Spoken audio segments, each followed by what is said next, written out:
پیغام دنیا والوں کے سامنے پیش کیا. اللہ عز و جل نے ان کو کون سا میسج دے کے اس دنیا کے اندر بھیجا، اور جب وہ یہ میسج لے کر، یہ پیغام لے کر، یہ نمنترن پتر لے کر اللہ وحدہ لا شریک کی طرف سے اس دنیا کے اندر آئے، تو ہمیں یہ بھی دیکھنا پڑے گا کہ انہوں نے کس انداز اور کس اسلوب سے اور کس طریقے سے دنیا کے سامنے اس دعوت کو رکھا. ان کا انداز بیان کیا تھا، ان کا اسلوب کیا تھا. پھر ہمیں یہ بھی دیکھنا پڑے گا کہ جب انہوں نے وہ دعوت رکھی جو اللہ تبارک و تعالیٰ نے انہیں سونپی تھی، وہ امانت، تو اس دعوت کی پاداش میں انہوں نے کن کن مسائل اور مشکلات کا سامنا کیا، اور کس پامردی اور شجاعت اور بہادری اور جرأت کے ساتھ ان تمام مشاکل اور ان تمام مسائل اور ان تمام دشواریوں کا انہوں نے مقابلہ کیا. ان کی دعوت کیا تھی، کیا پیغام تھا، یہ اور یہ تمام سب باتیں ہمیں معلوم کرنا پڑے ہوں گی انشاءاللہ.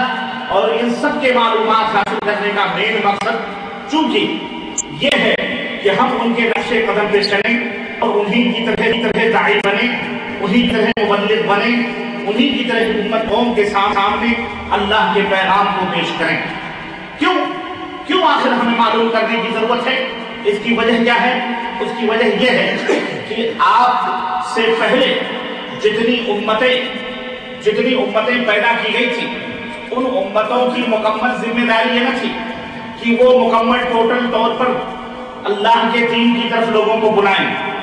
نہ، نصارہ کے بارے میں اس سے پہلے بنی اسرائیل تھے. قرآن کریم کا مطالعہ کر جائیں، قرآن کریم میں کہیں بھی اللہ تبارک و تعالیٰ نے ان کے سروں پر یہ ذمہ داری یا ان کے کندھوں پر یہ ذمہ داری نہیں رکھی تھی کہ میرا پیغام میرا رسول لے کے جا رہا ہے، تم اس پیغام کو عام کرو، تم بھی اسی کے ساتھ شریک. وہ امت دعوت نہیں تھی. کرسچن جو آج مشنریاں کھول کر تبلیغ کر رہے ہیں اور اپنے دین اور مذہب اور دھرم کی نشر و اشاعت کر رہے ہیں، یہ ان کے دھرم میں نہیں لکھا ہوا ہے، ان کے دین کا کوئی حصہ نہیں ہے. یہ مسلمانوں کی دشمنی میں کھڑے ہوئے ہیں.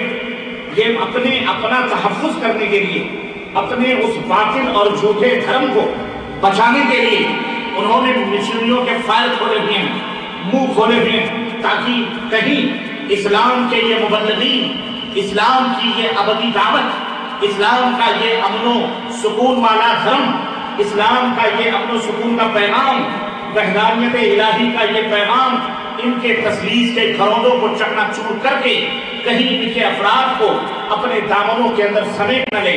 تو ہمارے ملک، ہماری دولتیں، ہماری حکومتیں، ہماری سلطنتیں ساری کی ساری ہمارے ہاتھوں سے چلی جائیں گی، اور وہ منمانیاں، وہ نفسانی خواہشات اور وہ زناکاریاں، وہ عیاشیاں، وہ بدماشیاں، وہ شرارتیں جو وہ دین عیسوی کے پس پردہ اور اپنے مذہب کے زیر سایہ اپنے گرجا گھروں اور اپنے چرچوں اور اپنے عبادت قدوں میں کرتے ہیں، اس کا کہیں راز فاش نہ ہو جائے تو پھر ہماری زندگی تلخیوں میں بدل جائے گی.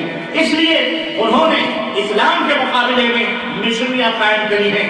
گورنمنٹ اسکول بنائے، کالجز بنائے، ہاسپٹل بنائے، ڈسپنسریاں قائم کی اور اپنے لوگوں کو داخل کیا، تاکہ امن و سکون کے نام پر، راحت کاری کے نام پر، شفایابی کے نام پر، تاکہ اس طرح سے لوگوں کا دل جیت کر اور ان کے دین اور دھرم سے ان کو بے دخل کر دیا. یہ ان کا مقصد. ورنہ بائبل اٹھا کے دیکھ لیں، اللہ تبارک و تعالیٰ نے انہیں تبلیغ دعوت کی ذمہ داری سونپی ہے. کوئی تاریخ، کوئی بھی آیت کریمہ، کوئی بھی مورخ اس حقیقت سے انکار نہیں کر سکتا. ہاں، ہم وہ قوم ہیں، ہم اس نبی کی امت ہیں، ہم اس نبی کے ماننے والے ہیں، ہم اس نبی کی بھیڑ ہیں، ہم اس نبی کے پیچھے چلنے والے ہیں جس نبی کے بارے میں اللہ عز و جل نے ارشاد فرمایا اِنَّا أَرْسَلْنَاكَ شَاهِدًا وَمُبَشِّرًا وَنَذِيرًا وَدَاعِيًا إِلَى اللَّهِ بِإِذْنِهِ وَسِرَاجًا مُنِيرًا. اے میرے حبیب، ہم نے آپ کو شاہد و مبشر بنا کر کے بھیجا ہے، یعنی ہم نے آپ کو گواہی دینے والا، خوشخبری سنانے والا اور جہنم سے ڈرانے والا بنا کر کے بھیجا ہے. وَدَاعِيًا إِلَى اللَّهِ، اور اللہ کی طرف لوگوں کو دعوت دینے والا بنا کر کے بھیجا ہے. تاکہ تم لوگوں کو اللہ کی طرف دعوت دو۔ اس نبی کا فریضہ تھا اور اس نبی کی امت کا بھی فریضہ سنو۔ اللہ تبارک و تعالیٰ نے ارشاد فرمایا کنتم خیر امۃ اخرجت للناس تأمرون بالمعروف وتنہون عن المنکر۔ اے میرے حبیب کی امت کے لوگوں، میرے نبی کا فریضہ یہ ہے کہ وہ لوگوں کو دعوت و تبلیغ ہے، اور تمہارا بھی فریضہ یہی ہے۔ تمہیں پیدا ہی اسی لیے کیا گیا، تمہارے پیدائش کا مقصد ہی یہی ہے۔ ہم نے اپنے نبی کی امت میں تم کو بنایا ہی اسی لیے ہے تاکہ تم لوگوں کو بھلائیوں کا حکم دو اور برائیوں سے روکو۔ بتاؤ کسی دین اور کسی دھرم میں اس طرح کا کھلا ہوا پیغام اس کی قوم کے لیے موجود نہیں ہے، کہیں نہیں پائی گیا، نہ یہودیت کے لیے نہ نصرانیت کے لیے۔ اور یہ جو ہندو اور سکھ اور یہ تو زمینوں پہ بنائے ہوئے دین اور دھرم ہیں، ان کے بارے میں تو گفتگو کرنا فضول ہے۔ ان کو اسلام سے میچ کرانا یا اسلام کو اس اسلام کے سامنے ان کو لا کے کھڑا کرنا وہ ایسے ہی ہے۔ اس کی مثال بھی میں کہہ دوں، اس کی کوئی مثال ہی نہیں تھی، اس کی کوئی مثال ہی نہیں تھی، کیونکہ یہ کوئی دھرم نہیں ہے، یہ کوئی دین ہی نہیں۔ خود ان کے ماننے والے، ہندوازم کے ماننے والے خود بھی کہتے ہیں ہندو کوئی دھرم نہیں، ہندو کوئی دھرم نہیں۔ تو خیر ان کو میں اسلام کے مقابلے میں یا اسلام کے سامنے کیوں لا کر کے کھڑا کروں؟ اس میں تو ہماری توحید اور اسلام کی خود توحید۔ ہاں عیسائیت ہو، نصرانیت ہو، چونکہ یہ اہل کتاب کہلاتے ہیں، آسمانی کتابوں کو مانتے ہیں، نبیوں کو مانتے ہیں، اس لیے ہم ان کو اسلام کے مقابلے میں لا کر ہم ان سے بات گفتگو کرتے ہیں اور دو بدو ہم ان سے بات چیت کرتے ہیں۔ ورنہ دوسرے لوگوں سے تو بات چیت کرنا بھی میں سمجھتا ہوں اس تعلق سے کہ ہم اسلام کمپیئر کروائے اسلام کے مقابلے کے بیکار ہے۔ ہاں وہ دعوت دے سکتے ہیں، ہم انہیں دعوت دیں۔ عرض کرنے کا مطلب یہ ہے کہ ہمیں انبیاء علیہ السلام کی دعوت کے بارے میں علم حاصل کرنا، جانکاری حاصل کرنا بے حد ضروری ہوا۔ کیوں؟ تاکہ اللہ اللہ اللہ اللہ، اس کی ایک وجہ یہ بھی ہے، ایک تو یہ سبب ہے تاکہ ہم ان کے نقش قدم پہ چلیں، کیونکہ وہ انبیاء ہیں، اولو العزم ہیں، آئیڈیل ہیں، نمونہ ہیں۔ انہوں نے جس طرح دعوت دی اپنی قوم کو، وہ ہسٹری معلوم ہو، وہ تاریخ معلوم ہو، وہ اتہاس معلوم ہو کہ کس نبی نے کس قوم کو کس طرح سے دعوت دی اور ان کی قوموں نے انہیں کس انداز سے جواب دیا، پھر انہوں نے اس کے اوپر رد عمل ان کا کیا ہوا، کس طرح سے اپنی قوم کو اللہ کی طرف بلایا، کیا مصیبت کیا پریشانیاں، تاکہ ہماری زندگی میں بھی اس دعوت کے میدان میں اگر اس طرح کی کوئی پریشانی آئے تو ہم اسے جھیل سکیں، برداشت کر سکیں، اور وہ جذبے ہمارے اندر پیدا ہو سکیں کہ ہم صبر اور شکیب کے پیمانوں کو لبریز نہ بھولیں۔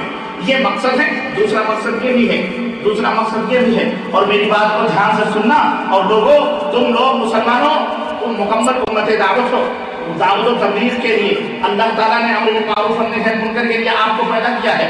آپ کے ارد گرد، آپ کے چاروں طرف یہودیت بھی ہے، نصرانیت بھی ہے، جو اپنی طرف لوگوں کو کھینچ رہی ہے مختلف جھونکوں۔ اصل میں بہت ساری باتیں ایسی ہیں ہماری نوجوان نسل جانتی ہی نہیں، نہ ہماری نوجوان نسل کو اس کا پتہ ہے۔ صرف روزی روٹی کما لیا اور بیٹھ کے ٹی وی VCR کے سامنے اپنے ٹائم پاس کر لیے، باقی دنیا میں ہو کیا رہا ہے ان بیچاروں کو پتہ ہی نہیں، ان غریبوں کو پتہ ہی نہیں ہے۔ ارے یارو تمہیں تمہارے اسلام سے بے دخل کرنے کے لیے کیا کیا سازشیں رچی جا رہی ہیں اور کیا کیا طور اور طریقے اپنائے جا رہے ہیں۔ شب و روز اللہ کی قسم اپنے اپنے محلوں میں اور اپنے اپنے انڈر ورلڈ گراؤنڈ بیٹھ کر کے تم کو برباد کرنے کے پلاننگ کیے جا رہے ہیں، اور تمہیں خبر نہیں چند روٹیوں کے لیے اور چند سکوں کے لیے تم سب کچھ بول چکے ہو۔ نہیں،